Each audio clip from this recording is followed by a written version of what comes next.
Hai, welcome to Marina Story. Terima kasih sudah klik video ini.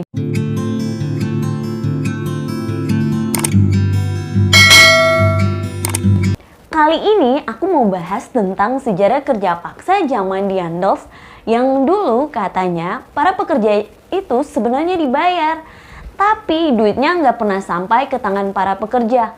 Lantas, kemanakah duit-duit itu pergi?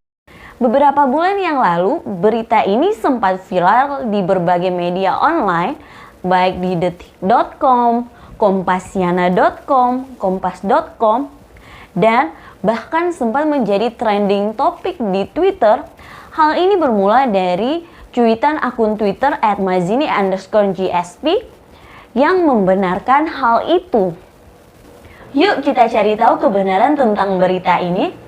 Di pelajaran sejarah, baik SMP, SMA, hingga perguruan tinggi, pasti kita menemukan namanya Herman Willem Daendels. Daendels merupakan Gubernur Jenderal Hindia Belanda yang ke-36 yang berkuasa selama 3 tahun dari tahun 1808 sampai tahun 1811. Mengapa Daendels bisa menjadi Gubernur Jenderal di Hindia Belanda?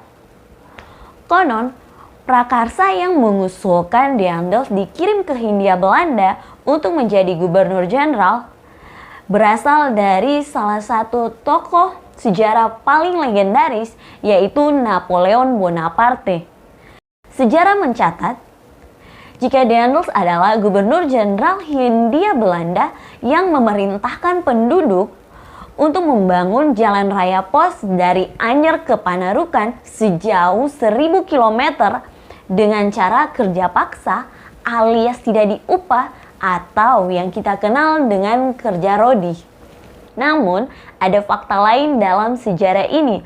Menurut peneliti Joko Marihandono, yaitu seorang dosen di Departemen Sejarah Fakultas Ilmu Budaya Universitas Indonesia tahun 2005 mengungkapkan, dalam pembangunan jalan tahap pertama, yaitu dari Bogor ke Cirebon, para pekerja sebenarnya diupah.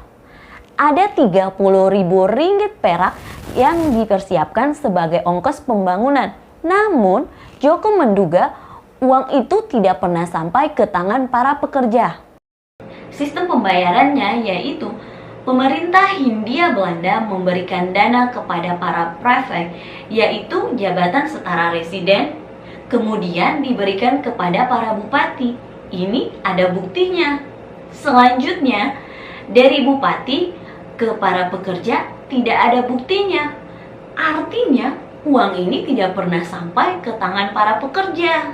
Sejarawan dari Lembaga Ilmu Pengetahuan Indonesia, LIPI, Asfi Warman Adam, membenarkan pernyataan tersebut.